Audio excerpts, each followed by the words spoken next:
Good morning, students. So, today we will start the second chapter, People as Resource. So, this is the second chapter of economics. So, we'll start from the overview. So, students, first of all, we should know about the resource. What does it mean? Means resource होता क्या है, इसे जानना बहुत ज़रूरी है. Suppose when you study, what you use. Normally, you use books for making notes. You use pen and copy or notebook, any notebook you use.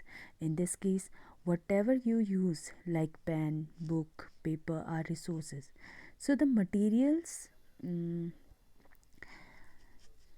money, and the other things that can be used in time of need are called resources. So here you can see. But why people called as resources? Because the chapter name is people as resource.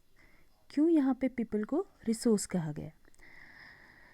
So let's know the overview of this chapter. If we have to do any work, and in this case, if we required human is called as human resource instead of normal resources. Okay, whatever we use in to complete our work, these are called normal resources. Like to get education, whatever you use the material called resource. But in school, suppose for example in school your principal arrange good teachers for you, so these teachers are human as resource. I hope now you understand the difference between resource and human resource.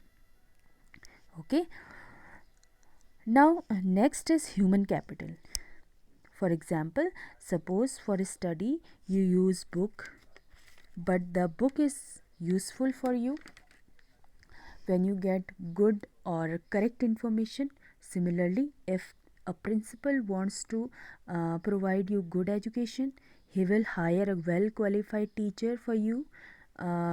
Those who are well educated, skilled, have good knowledge.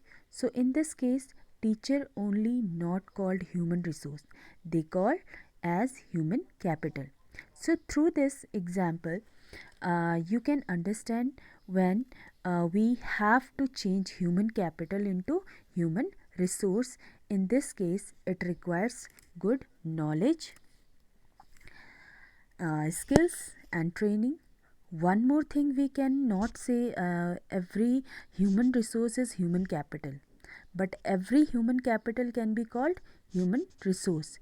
If we talk about India, we used to talk about population normal.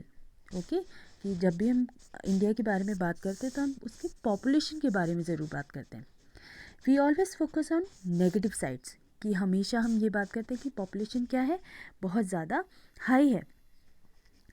We forgetted if India's population is high, we have high human resources.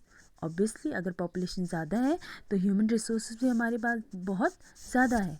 And if we invest especially in education, health and training, we can make a good development. Like we convert human resource into human capital. So as per the population, India has high human resources. Not only for economy, it will be beneficial for all of us. ठीक है, कि ये जो human है, capital के ज़्यादा होने पे अगर हम उन्हें एजुकेशन, हेल्थ एंड ट्रेनिंग में अगर ज़्यादा जो है इन्वेस्ट करते हैं, मनी इन्वेस्ट करते हैं, तो ऑब्वियसली वो हमारे लिए क्या होगा, बेनिफिशियल होगा. So do you remember the first chapter we discuss about the village Palampur. Okay, कि हमने इससे पहले जो चैप्टर पढ़ा था उसमें हमने बात की थी, there was a story, village Palampur, how can be use effectively. Okay, use land, labor and physical capital by taking help of human resource. So this is the overview view of this part which you have to understand, and I hope you understood this portion. So further this part, if you have any problem, you can ask to me in my personal number, and you have to write important points of this part. So here, thank you so much.